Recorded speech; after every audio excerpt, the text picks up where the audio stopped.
So now that we've got the motor out, we've trial fitted actually this one in a few times. We're just these brackets need a lot of adjustment and a bit more grinding and everything else to make these work.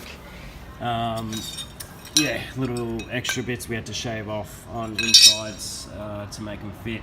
And then we've realised as well there is some spaces which need to be fitted in so the brackets push over, because once we had it up, the back sprocket wasn't lining up with the chain. It was too far to the right, so we had to basically space the left-hand bracket across, yeah, so that was a bit tricky. But once we did that, everything was lining up pretty good, and the small sprocket, front sprocket was lining up really well with the back chain.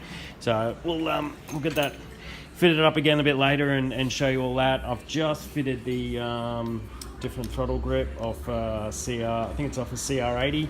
Get it $20 off eBay, real cheap, just a CR80 one. So you take out the standard throttle cables out of it, which is quite easy. Just the two bolts there. You sort of have to pull this apart and then move it across as much as you can, because now you've got this other mechanism for the other one, so you have to try and shove everything across to make it all fit. But now, because pretty much you need the start button and the kill switch and there for the new motor. There was kits when ordering these brackets to block off the actual hole here, but it's got all the sender unit for the fuel gauge, so we're going to have to probably keep that and run it so the fuel gauge still works, hopefully still works, and keep that in there as well. So next stage is I just need to make some spaces up a little bit better. At the moment we just threw big nuts on the bolts to space it out, which worked quite well, but they are different sizes. I'll have to get the proper measurements for the thickness of these. Trying to find spacer rod has been an issue, so I might even just be a bit rough and grind those down a bit, but I'll see what I can find in the meantime. Other than that, yeah, motor set up there really good, and yeah, just need to get the fuel tank thingy set up, throttle set up now, so we spacers, get the motor back in, and then we can go ahead with going full steam ahead and getting all the wiring and everything else done. So that'll be the next stage.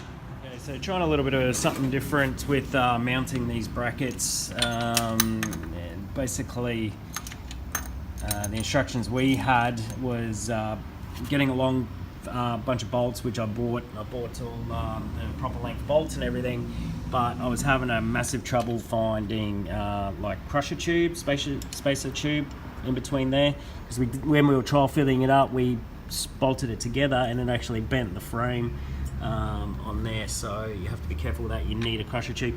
So sort of speaking to a mechanic, you sort of come up with the idea of using high tensile booker rod, that way, because there is actually supposed to be spacers to push this bracket over, that way it lines up with the chain, so that there's about, I think it was supposed to be 5 or 6 mil spacers in there to push it over. So I figured just put a nut in there to do it, which is about 6 mil, sort of thickness washers, thickness bolts, and yeah, I think that should do the trick and be able to get us all happening. So we're going to trial the motor up soon and see how it all lines up with the back here, and hopefully she just bolts up nice and easy, and then we can get started on all the electrics and everything else that we need to do. But I think this should work, so at least the brackets stay put,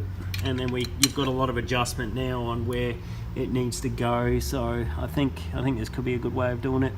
But anyway, we'll try and see how it goes. It's all trial and error for us as well. The other little mistake I made was this bracket. We weren't sort of looking at the alignment, so the right hand bracket basically sits on the outside of that one, so outside, and it's inside of this one, and this is welded factory on the inside there, and I thought it was too long and mucked up, and it was crooked, and I chopped it off. So I've had to put a couple of spaces in. You might actually have to chop a little tiny bit, but I'm going to check with the alignment tonight and see how that goes. But I think, yeah, I think leave that on. Don't do what I did. So yeah, bracket goes on the outside, and then the inside of that one there. And then the other one sits on the outside of all 3 points and spaced over, so the motor sits all over. So yeah, we'll try it up, see how it goes, and a couple of steps in head here. We got the engine mounted, everything mounted, the brackets are in there, which was quite tricky. I'll have to give you guys all the dimensions on the spaces and everything for that. But once they're in there, the motor goes straight up. Had to buy another chain because the standard chain was too short.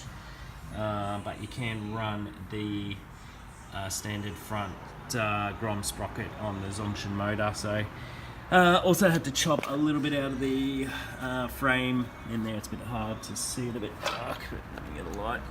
A little bit out of the frame there to fit the air filter. It was a bit close, so I had to die grind a little bit out of that. Wiring, I won't even explain that because I don't know. Lucas, the man, did it, so you guys will have to do that on your own. But it's pretty, yeah, if you got someone who knows what they're doing. It's easy, yes, no worries. Yeah. This is makeshift. Lucas doesn't know much, and he managed to get it working. We got spark, so. So what else we got? Yeah, we're gonna have to clean all this up, obviously, all this wiring, but we've got spark. We're gonna try and give it a crank. We've got fuel. We'll do it now. I'll probably have to get a jump pack on it because my battery's dead. Other than that, we're good to go.